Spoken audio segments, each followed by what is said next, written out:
سنو سنو اللہ کا کلام کیا کہتا ہے، اٹھو اٹھو قرآن کا پیغام کیا کہتا ہے، سنو سنو۔ آج انشاءاللہ آیت نمبر 53 سے آیت نمبر 57 تک ٹوٹل 5 آیات ہیں۔ ان 5 آیات کی تفسیر آپ حضرات کے سامنے پیش کرنے کی سعادت حاصل کروں گا۔ اللہ رب العزت کی بارگاہ میں دعا ہے کلمات حق کہنے کی توفیق عطا فرمائے، اور کلمات حق کو سننے کے بعد قلب و جگر میں بسانے، عمل کرنے اور ترویج و اشاعت کرنے کی توفیق رفیق عطا فرمائے۔ برادران اسلام، سورہ توبہ آیت نمبر 53 آپ اسکرین پر ملاحظہ کر رہے ہیں۔ اس آیت کریمہ کا آپ کے سامنے میں ایک پس منظر پیش کرنا چاہتا ہوں، اور اسی پس منظر میں کچھ باتیں وہ پیش کروں گا جو گزشتہ درس میں آپ نے سنی ہے۔ آپ نے گزشتہ درس کے اندر یہ سنا تھا، غزوہ تبوک کے اندر منافقین نے انکار کر دیا، ہم نے اس غزوے میں شرکت نہیں کرنی، اور منافقین بارگاہ رسالت میں ہیلے بانے کر رہے تھے۔ ایک ہیلہ جو قرآن نے ذکر کیا وہ میں نے آپ کے سامنے پیش کیا تھا۔ منافق کا نام ہے جد بن قیس، اور وہ بارگاہ رسالت میں آ کر عرض کرتا ہے، سب لوگ جانتے ہیں کہ میں عورتوں کا دیوانہ ہوں، جب عورتوں کی بات آتی ہے میرا دل پھسل جاتا ہے، تو اگر میں غزوہ تبوک میں شرکت کروں گا تو وہاں ہماری لڑائی ہوگی رومیوں سے، اور رومیوں کی جو عورتیں ہیں ان میں حسن و جمال زیادہ ہے، تو میرا دل جو ہے ان کی طرف مائل ہو جائے گا۔ اب یہ ایسا عذر ہے، تو ایسی مجبوری ہے کہ جسے سن کر ہمیں ہنسی بھی آتی ہے، اور یہ عذر اور یہ مجبوری یہ بارگاہ رسالت میں پیش کر رہا ہے۔ پیش کرنے والا منافق ہے جد بن قیس۔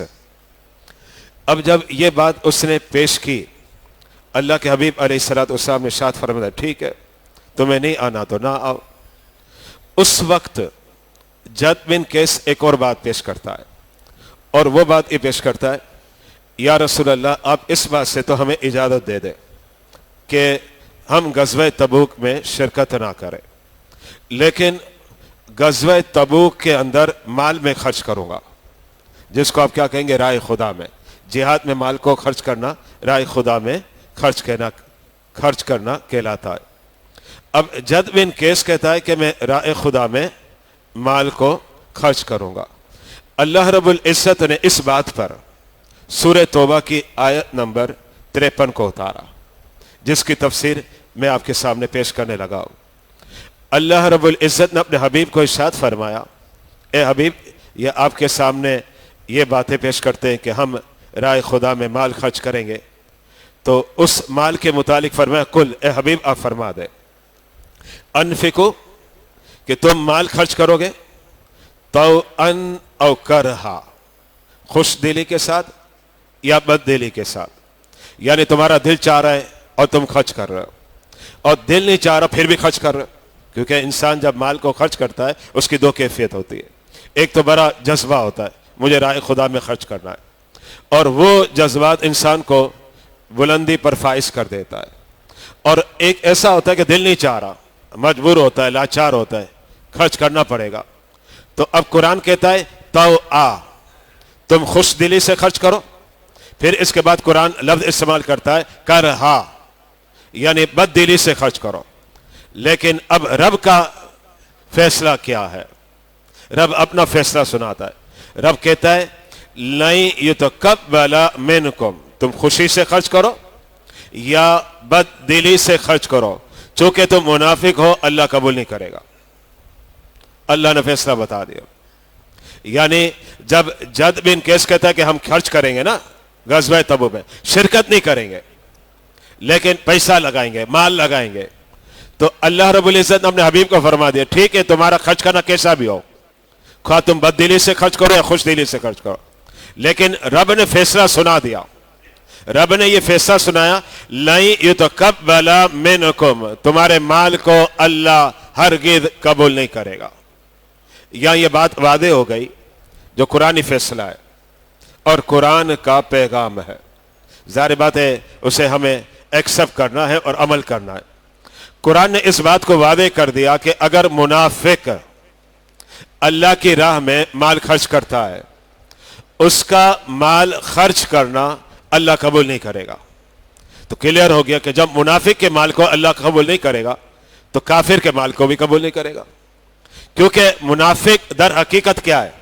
منافق بھی در حقیقت کافر ہوتا ہے۔ فرق کیا ہوتا ہے؟ فرق یہ ہے کہ کافر کا ظاہر بھی کفر ہے، باطن بھی کفر ہے، یعنی اس کا حلیہ، اس کی باتیں، یہ کفر ہے، اور اس کے من کے اندر اور دل کے اندر جو بات ہے وہ بھی کیا ہے؟ وہ بھی کفر ہے۔ منافق کیا کرتا ہے؟ منافق ظاہر جو حلیہ ہے نا وہ اسلام کا اختیار کرتا ہے، یعنی یہ ظاہر کرتا ہے میں مسلمان ہوں، یہ ظاہر کرتا ہے میں نبی کا امتی ہوں، کلمہ بھی پڑھے گا، نمازیں بھی پڑھے گا۔ تو منافق کا ظاہر اسلام ہے، لیکن منافق کا باطن، اس کے قلب میں کیا ہے؟ اس کے قلب کے اندر کفر ہوتا ہے۔ ظاہر بات ہے اب ظاہر اسلام ہے اور قلب میں کفر ہے تو اس کا ٹھکانہ بھی تو جہنم ہے، اس لیے کہ اسلام کا جو اصل مرکز اور محور ہے وہ قلب ہے، یہ بات ذہن میں رکھے گا۔ اسلام کا اصل جو تعلق ہے وہ قلب سے ہوتا ہے، اور قلب کا تعلق جو دل کا تعلق ہے وہ اللہ سے ہے۔ اس لیے حدیث مبارکہ میں کیا آتا ہے؟ نبی کریم علیہ الصلوۃ والسلام نے فرمایا اللہ تمہارے ظاہر کو نہیں دیکھتا، ان اللہ لا ينظر الى صورکم وابشارکم، اللہ تمہارے ظاہر کو نہیں دیکھتا، اللہ کس کو دیکھتا ہے؟ وَإِنَّمَا يَنظُرُ إِلَى قُلُوبِكُمْ، اللہ تمہارے دلوں کو دیکھتا ہے۔ تو اسلام اور ایمان کا وہ جو مرکز ہے وہ مرکز ہمارا ہارٹ ہے، وہ مرکز ہمارا دل ہے۔ اب ظاہر بات ہے اگر دل میں ایمان نہیں ہے اور حلیہ اسلام کا ہے، ٹھیک ہے ہم دھوکہ کھا جائیں گے، ہمیں تو مغالطہ ہوگا نا، ہم کیا سمجھیں گے؟ مسلمان ہے، لیکن در حقیقت وہ مسلمان نہیں ہوتا۔ تو منافق بھی حقیقت میں کیا ہے؟ کافر ہے۔ ایک اور بات ذہن میں رکھے گا، کافر کہاں جائے گا؟ جہنم میں جائے گا بلا شبہ۔ یہ ایمان ہے، یہ ہمارے عقیدے میں شامل ہے، جو یہ عقیدہ نہیں رکھے گا یاد رکھے گا قرآن کا انکار ہے، کافر جو ہے وہ جہنم میں جائے گا۔ اچھا اب جہنم کے طبقات ہیں، جہنم کا اوپر کا طبقہ، پھر نیچے کا، پھر نیچے کا، پھر نیچے کا، یہ طبقات ہے۔ اب یہ جو جہنم کے طبقات ہے، سب سے اوپر کا جو طبقہ ہے اس کا عذاب ہے تو بڑا خطرناک عذاب ہے، لیکن یہ عذاب نیچے والے طبقے سے کم ہے، یہ بات ذہن میں رکھے گا۔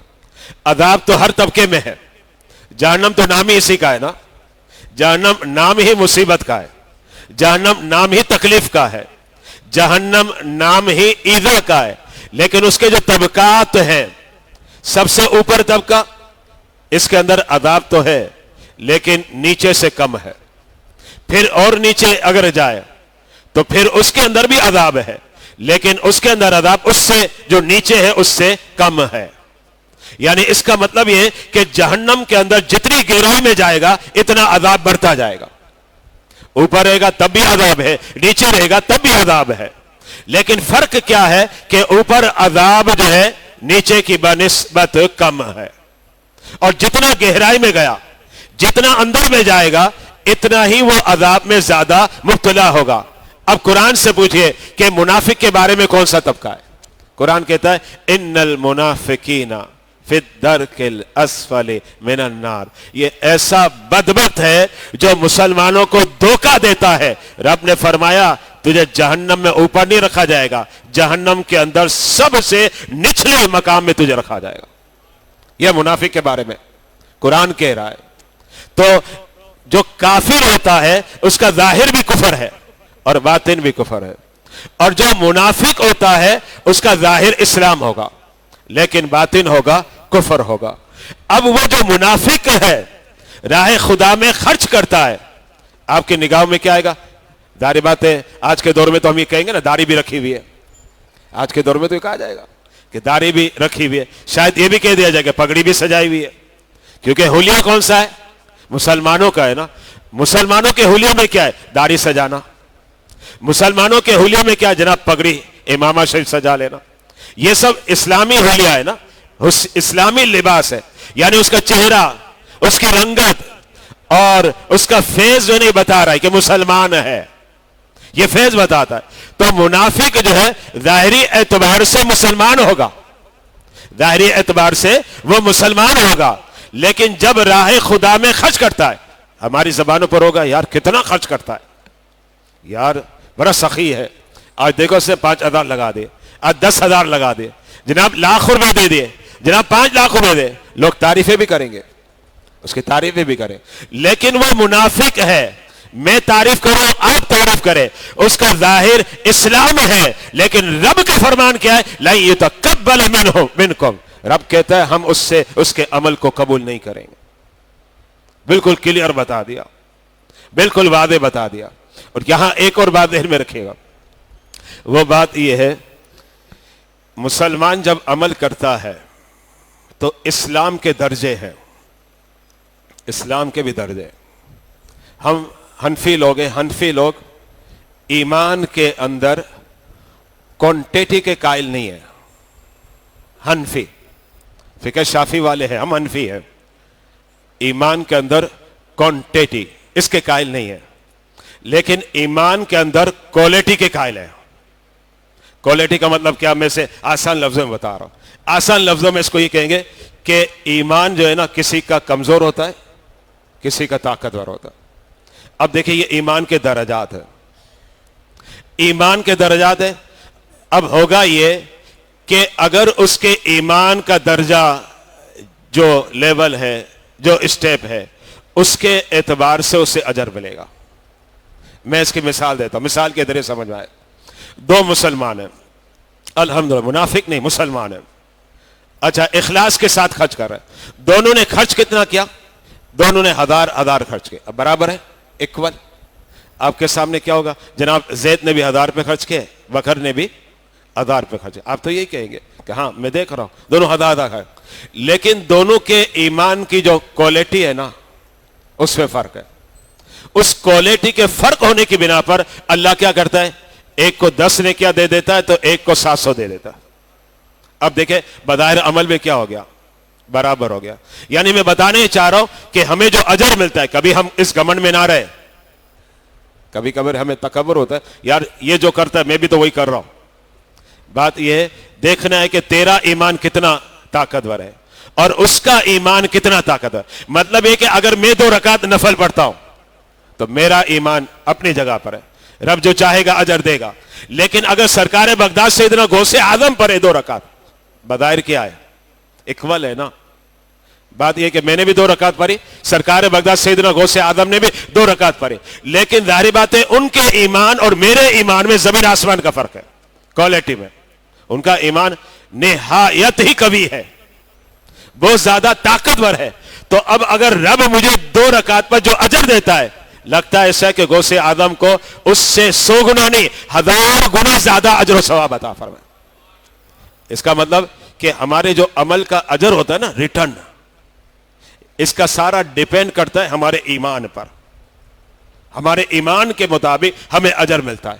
اس سے کبھی نہ سوچا جائے یار اس نے جتنا خرچ کیا میں نے بھی تو اتنا خرچ کیا، اس نے جتنا پڑھا میں نے بھی تو پڑھا، ہاں اس نے 10 پارے پڑھے میں نے بھی 10 پارے پڑھے، لیکن دونوں کے ایمان میں فرق ہے۔ ایک کو جو اجر ملا ٹھیک ہے ملا، دوسرے کو اللہ نے اس سے کئی گنا زیادہ دے دیا، اس لیے کہ اس کا ایمان بڑا اعلیٰ ہے۔ میں اس بات کو اور واضح کرتا ہوں پھر آگے بڑھوں گا۔ آج میں مثال دے رہا ہوں صحابہ کرام کے۔ صحابہ کرام نبوت اور رسالت کے بعد سب سے اعلیٰ ایمان ان کا ہے، یہ ذہن میں رکھیے گا۔ صحابہ کے ایمان کے برابر کسی کا ایمان نہیں، یہ بالکل فائنل بات ہے. ایسا نہیں کہ کوئی کہے کہ آگے پیچھے کرو, پس پیش نہیں ہے. صحابہ کا ایمان اتنا قوی, اتنا مضبوط ہے کہ رب نے قرآن میں کہا کہ تم ایمان لاؤ میرے حبیب کے صحابہ کی طرح. یہ قرآن کے اندر ہے. یعنی اس کا مطلب یہ کہ صحابہ کا جو ایمان ہے وہ ہمارے لیے کیا ہے؟ ایک آئیڈیل ہے, ایک مثال ہے. صحابہ کے ایمان کے برابر کسی کا ایمان نہیں. اگر ہمارا ایمان زمین ہے تو پھر حقیقت یہ کہ صحابہ کا ایمان آسمان سے بھی بلند ہے, آسمان سے بھی بلند. تو صحابہ کرام کا جو ایمان ہے کوالٹی وائز اتنا طاقتور, اتنا قوی کیوں ہے؟ اس لیے کہ میرے مصطفیٰ کا جمال دیکھا. حضرت عبداللہ بن عمر کیا فرماتے, سنیے گا. حضرت عبداللہ بن عمر فرماتے تو ساری زندگی نیک عمل کر لے, ساری زندگی, تو ساری زندگی نیک عمل کر لے. صحابی نے صرف میرے مصطفیٰ کا ایک لمحے کے لیے چہرہ دیکھا, صرف ایک لمحہ دیکھا بس. فرمایا وہ دیکھنا جو ہے نا تیری ساری عمر کی عبادت سے افضل ہے. تو یہ حضرت عبداللہ بن عمر بتا رہے, ایک صحابی بتا رہے. یعنی میں بتانا یہ چاہ رہا ہوں کہ صحابی کا جو ایمان ہے بڑا قوی ہے, بڑا طاقتور ہے. اور وہ جو ایمان قوی اور طاقتور ہے اس لیے کہ اس نے میرے محبوب کا جلوہ دیکھا, آپ کا رخ زیبا دیکھا اور آپ کی صحبت میں رہا. اب میرے مصطفیٰ کیا فرماتے ہیں؟ بخاری مسلم کی حدیث ہے.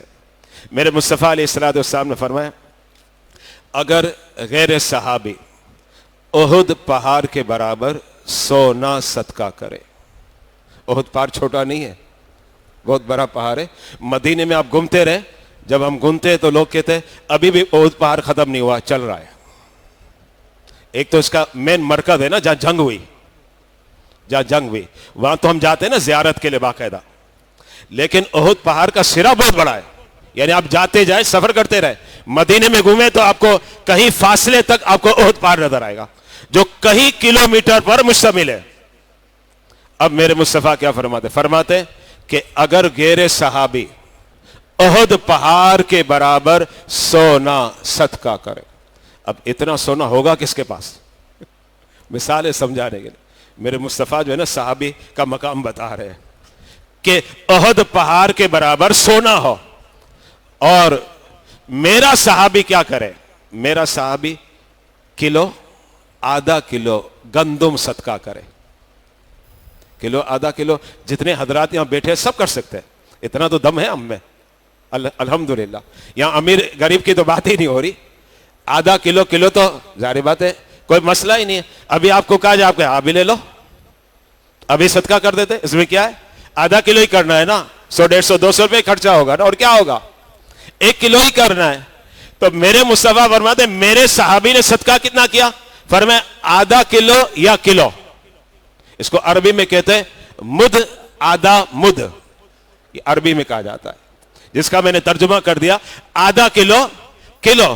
تو اگر میرا صحابی آدھا کلو یا کلو کرتا ہے صدقہ, لیکن غیر صحابی احد پہاڑ کے برابر سونا صدقہ کرتا ہے, فرمایا پھر بھی میرا صحابی ترجیح لے جائے گا.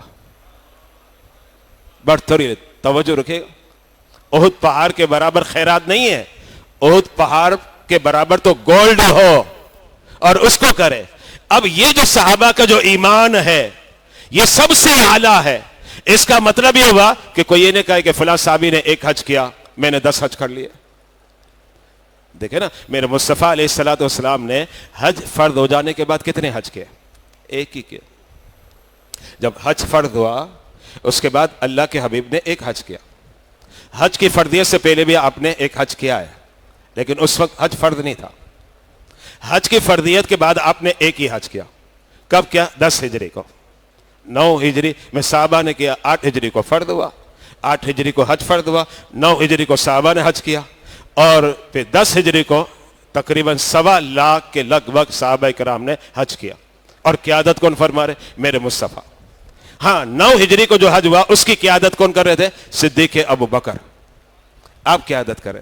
اب میرے مصطفیٰ نے حج فرض ہو جانے کے بعد 1 حج کیا. اس وقت میرے سامنے جو آپ لوگ بیٹھے ہوئے ممکن ہے کسی نے ایک حج کیا ہوگا, آپ میں ایسے بھی تو ہوں گے جنہوں نے 2-4 حج کیے ہوں گے. چلے آپ میں نہیں ہو تو پھر جو سن رہے ہوں گے یا سنیں گے وہ ظاہر بات ہے کسی نے 2 کیے ہیں, کسی نے 3 کیے ہیں, کسی نے 10 بھی کیے ہوں, کسی نے 20 بھی کیے ہو. اب کوئی کہنے والا کہے کہ میں نے تو 10 حج کر لیے, جناب میں نے تو 20 حج کر لیے.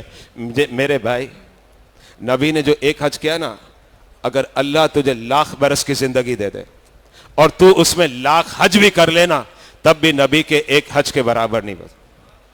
اس لیے کہ اللہ نے اپنے حبیب کو ایمان کے جس درجے پر فائد کیا ہے, نہ کوئی پہلے تھا, نہ آج ہے, نہ کبھی ہو سکتا ہے. یہی بولا نا, یہی بولے سدرا والے چمنے جہاں کے تھالے, سبھی میں نے چھان ڈالے, تیرے پائے کا نہ پایا, تجھے یک نے یک بنایا, تجھے یک نے یک بنایا. تو میرے مصطفیٰ علیہ الصلوۃ والسلام ایمان کے جس درجے پر فائد ہے, باخدا کوئی ہو ہی نہیں سکتا, کوئی ہو ہی نہیں سکتا. اس کا مطلب یہ کہ میں ایک سبحان اللہ پڑھوں اور صحابی بھی ایک سبحان اللہ پڑھے, تو میرے اور صحابی کے پڑھنے میں زمین آسمان کا فرق ہے. یہ بات ذہن میں رکھے گا. تو اب میں آپ کے سامنے یہ پیش کرنا چاہ رہا ہوں کہ جو منافق ہے, جس کے بارے میں ہم یہ گمان کرتے ہیں یار بڑا خرچ کر رہا ہے, بڑا دے رہا ہے, بڑا بانٹ رہا ہے, بڑا تقسیم کر رہا ہے, لیکن میرا رب کیا کہتا ہے, لن یتقبل منکم, رب نے تو فیصلہ سنا دیا, ہم تو قبول نہیں کریں گے. اور پھر رب کیا کہتا ہے, انکم کنتم قوما فاسقین. رب ان فاسقین, ان منافقین کے بارے میں کہتا ہے کہ تم تو حد سے بڑے ہوئے ہو, تم گھٹیا ہو, تمہاری کوئی حیثیت نہیں ہے. سورہ توبہ آیت نمبر 54, اس آیت کریمہ میں بھی منافق کا تذکرہ ہے. ابھی جو آیت آپ نے پڑھی 53, اس کے اندر بھی منافقین کا تذکرہ تھا, جس کو وعدے میں نے کر دیا. اب آپ آگے سورہ توبہ آیت نمبر 54 کی طرف. سورہ توبہ آیت نمبر 54 میں بھی اللہ نے منافقین کے بارے میں کہا. اب دیکھیں اللہ نے انداز بڑا قہر آمیز اختیار کیا, قہر آلود.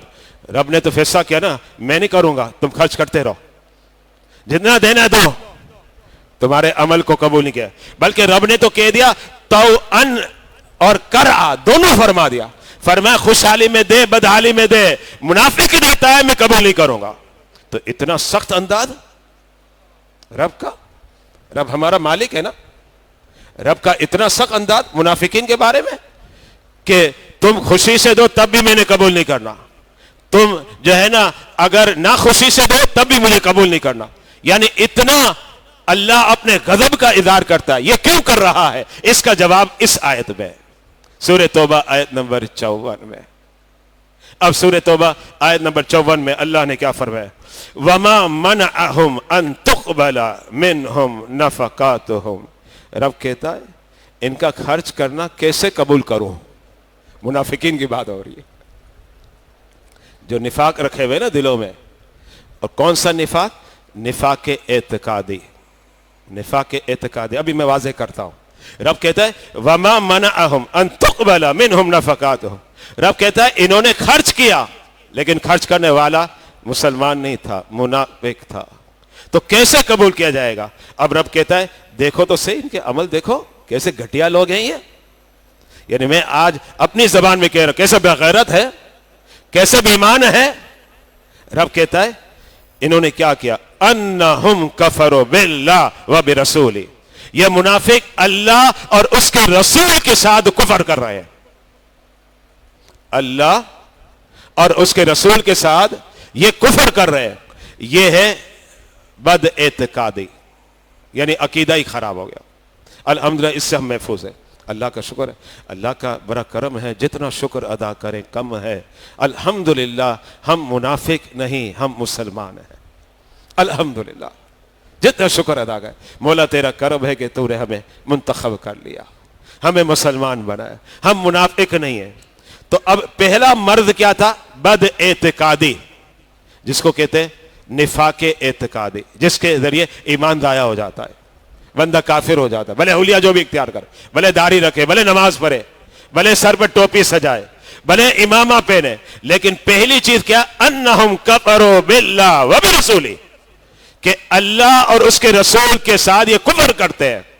جو ایسے عقیدے جو یقینی ہیں ان عقیدوں کا انکار کرتے ہیں. کبھی ختم نبوت کا انکار کرتے، کبھی کسی اور چیز عقیدے کا کرتے رہتے. تو اب رب کیا کہتا ہے؟ انہم کفروا باللہ وبرسولہ. یہ پہلا عمل ہے بد اعتقادی، جس کی بنا پر یہ جو بھی خرچ کرے رب نے قبول نہیں کرنا، رب نے منع کر دیا. دوسری چیز کیا فرمایا؟ ولا یأتون الصلاۃ. اب دوسرا عمل بھی دیکھیے گا. الا وہم کسالى. منافق نماز پڑھتا ہے لیکن سستی کے ساتھ، نماز پڑھتا ہے مگر سستی کے ساتھ. پہلا عمل کیا تھا؟ اس کا تعلق تھا عقیدے سے، اور اب جو آیا اس کا تعلق ہے عمل سے.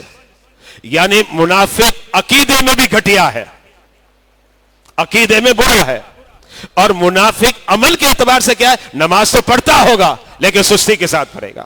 وَلَا يَأْتُونَ الصَّلَاةَ إِلَّا وَهُمْ كُسَالَىٰ. اس کو کہتے ہیں بد عملی. اور پھر اس کے بعد وَلَا يُنْفِقُونَ إِلَّا وَهُمْ كَارِهُونَ. بھلے وہ رائے خدا میں خرچ کے کہے میں بڑے خوش دلی سے کر رہا ہوں، لیکن اس کے دل میں کیا ہوگا پتہ ہے؟ نہیں چاہ رہا ہوگا. کہتا ہے نہیں یار کہاں دے رہا ہوں، کہاں نکال رہا ہوں. یہ اس کے دل کے اندر. اب دیکھیں ٹوٹل کتنے عمل بتائے منافق کے؟ 3. قرآن نے 3 عمل بتائے. ایک عمل کا تعلق ہے بد عقیدگی سے جس سے بندہ کافر ہو جاتا ہے، اور 2 عمل ایسے بد عملی سے. تو میں نے آپ کو کہا کہ اللہ کا شکر ہے کہ الحمدللہ ہم بد عقیدگی سے محفوظ ہیں. لیکن ذرا غور کیجئے گا، کیا بد عملی سے محفوظ ہیں؟ جس کو کہتے ہیں نفاق عملی. ٹھیک ہے نفاق اعتقادی سے تو اللہ کا شکر ہم بچے ہوئے ہیں، لیکن کیا ہمارے اندر نفاق کے عملی نہیں ہے؟ نفاق عملی، نماز پڑھنے میں سستی کر رہا، رائے خدا میں جب دیا جائے تو ایسا سمجھ رہا ہے مجبور ہو گیا ہوں یار دینا پڑے گا، لاچار ہو گیا اس لیے دے رہا ہوں. خوش دلی سے نہیں دے رہا، بد دلی سے دے رہا ہے. یعنی یہ انداز کو اختیار کیا. تو اگر یہ میں کہوں تو بالکل بجا ہے کہ بد اعتقادی سے تو ہم بچے ہوئے ہیں الحمدللہ، لیکن بد عملی سے بچے ہوئے ہیں نہیں بچے ہوئے. یہ سوالیہ نشان میں چھوڑ رہا ہوں، یہ سوالیہ نشان چھوڑ کے جا رہا ہوں. اب اس کے بعد اگلی آیت. اب رب نے اس بات کو واضح کیا اس آیت میں، توجہ رکھیے گا. وہ یہ کہ جو منافقین تھے نا ان کے پاس پیسہ بہت تھا. آج بھی آپ دیکھیں غیر مسلموں کے پاس پیسہ بہت، مال بہت. اچھا پیسوں کی کثرت، اولاد کی کثرت، رب کہتا ہے یہ بھی ہمارا عذاب ہے. یہ جو ہم نے ان کو پیسہ دیا نا، اولاد دیا، یہ عذاب ہے ہمارا. یہ رب کہہ رہا. اب دیکھیں قرآن کہ فَلَا تُعْجِبْكَ أَمْوَالُهُمْ وَلَا أَوْلَادُهُمْ. اے پیارے حبیب آپ اپنے امتیوں کو فرما دے ان کے مال کو دیکھ کر، ان کی اولاد کو دیکھ کر انڈر پریشر نہ ہو جائے. آ جاتے نا یار اتنا پیسہ ہے، اتنا مال ہے، اتنی دولت ہے. رب کہتا ہے یہ کیا؟ انما یرید اللہ، بے شک اللہ تو یہی چاہتا ہے لیعذبہم، اللہ ان پر عذاب کرے. بہا فی الحیات دنیا، یہ جو ہم دنیا میں انہیں دولت دے رہے ہیں اور دنیا میں مال کی کثرت، اولاد کی جو کثرت دے رہے ہیں، یہ بھی ہماری طرف سے عذاب ہے، یہ بھی ان پر عذاب ہے. یہ قرآن کہہ رہا ہے ان کو دے رہے ہیں یہ عذاب ہے، کیونکہ یہ مال کے بعد، اولاد کی کثرت کے بعد زیادہ آزمائشوں میں آ جاتے ہیں، زیادہ مصیبتوں میں آ جاتے ہیں، زیادہ تکلیفوں میں آ جاتے ہیں. اور پھر رب کیا کہتا ہے؟ وَتَزْهَقَ أَنفُسُهُمْ وَهُمْ كَافِرُونَ. اور جب یہ دنیا سے جائیں گے ان کی روح قبض ہوگی نا تو یہ کافر ہوں گے. الامان والحفیظ، اللہ ہماری حفاظت کرے. اور آگے اگلی آیت کی طرف آئے، سورہ توبہ آیت نمبر 56. اس کے اندر بھی منافقین کیا کرتے تھے پتہ ہے؟ چاہے رہتے تھے مسلمانوں کے درمیان تو کہتے تھے یار مسلمان ہمیں پہچان جائیں گے تو ان کو کیسے باور کرے، ہم تمہارے ساتھ ہیں،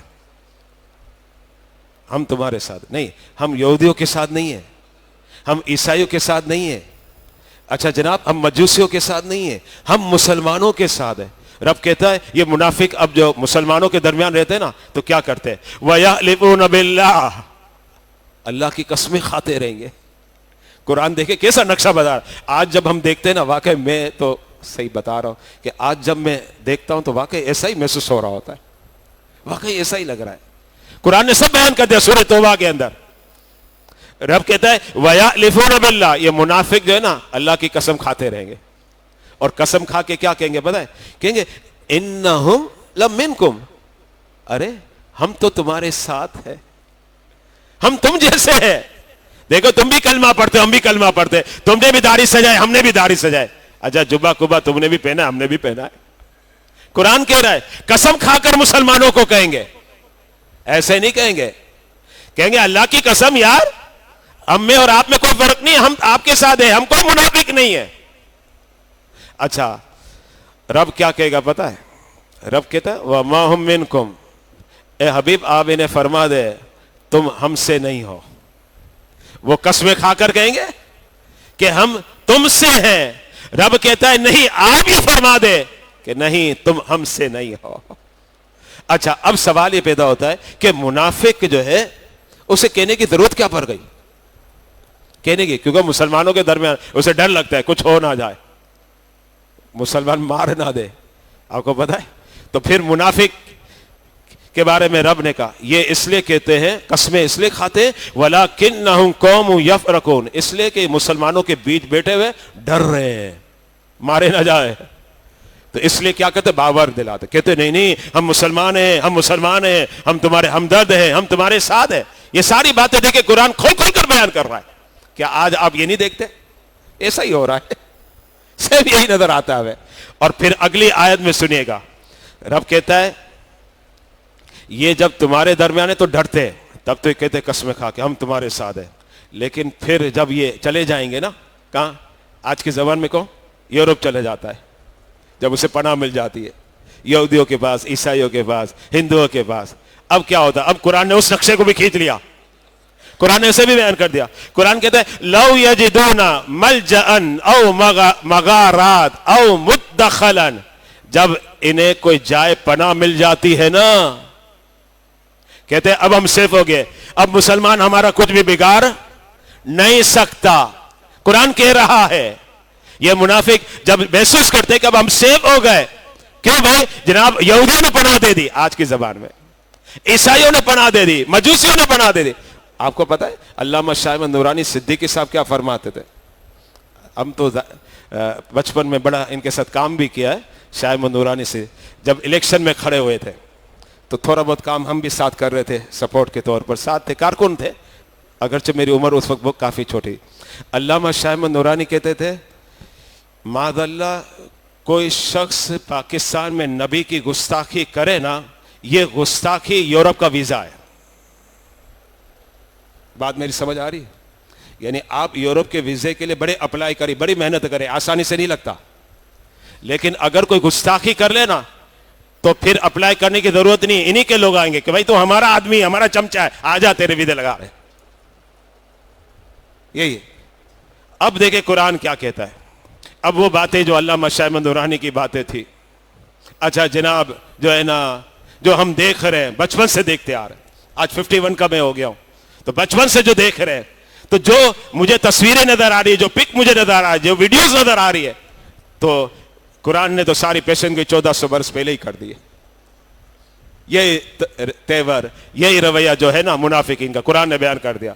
تو قرآن کہتا ہے لو یجدون ملجأن او مغارات او مدخلا, کہ جب انہیں جائے پناہ مل جائے نا تو پھر کیا کرتے پتہ ہے, لولوا الیہ وہم یجمعون, تو فوراً ان کی طرف گھس جاتے ہیں اور پیٹھ دکھاتے ہیں اب تمہیں جو کرنا ہے کرتے رہو. ایسا ہی ہوتا ہے, یہاں تو ڈر رہا ہوتا ہے, پھر جب چلا جاتا ہے نا تو پھر بیانات شروع کرتا ہے, کہتا ہے ہاں جو کرنا ہے کر لو. تو بیٹھنا پھر مسلمانوں کے بیچ میں, مسلمانوں کے بیچ میں کیوں نہیں بیٹھ رہا؟ اس لیے الحمدللہ مسلمان ہے, ہمارا ایمان ابھی بھی زندہ ہے, غیرت باقی ہے, ٹھیک ہے بدعملی ہے ہمارے اندر, میں کہہ رہا ہوں ہمارے اندر نفاق عملی ہے, ہم عمل میں بڑے کمزور ہیں, بڑے سست ہیں, عبادت میں بڑی لچک نظر آتی ہے, سستی نظر آتی ہے, لیکن قسم خدا کی جب ایمان کی بات آتی ہے اور ناموس و رسالت کی بات آتی ہے تو پھر ہمارے جذبات میں ایسی آگ لگتی ہے کہ وہ آگ پھر دوسروں کو جلا دیتی ہے. الحمدللہ آج بھی رب کا بڑا کرم ہے, یہ احسان ہے ہم پر کہ ٹھیک ہے ہم سوئے ہوئے ہوتے ہیں, لیٹے ہوئے ہوتے ہیں, بیٹھے ہوئے ہوتے ہیں, ٹھیک ہے ہم سست ہیں, ہم نکمے ہیں,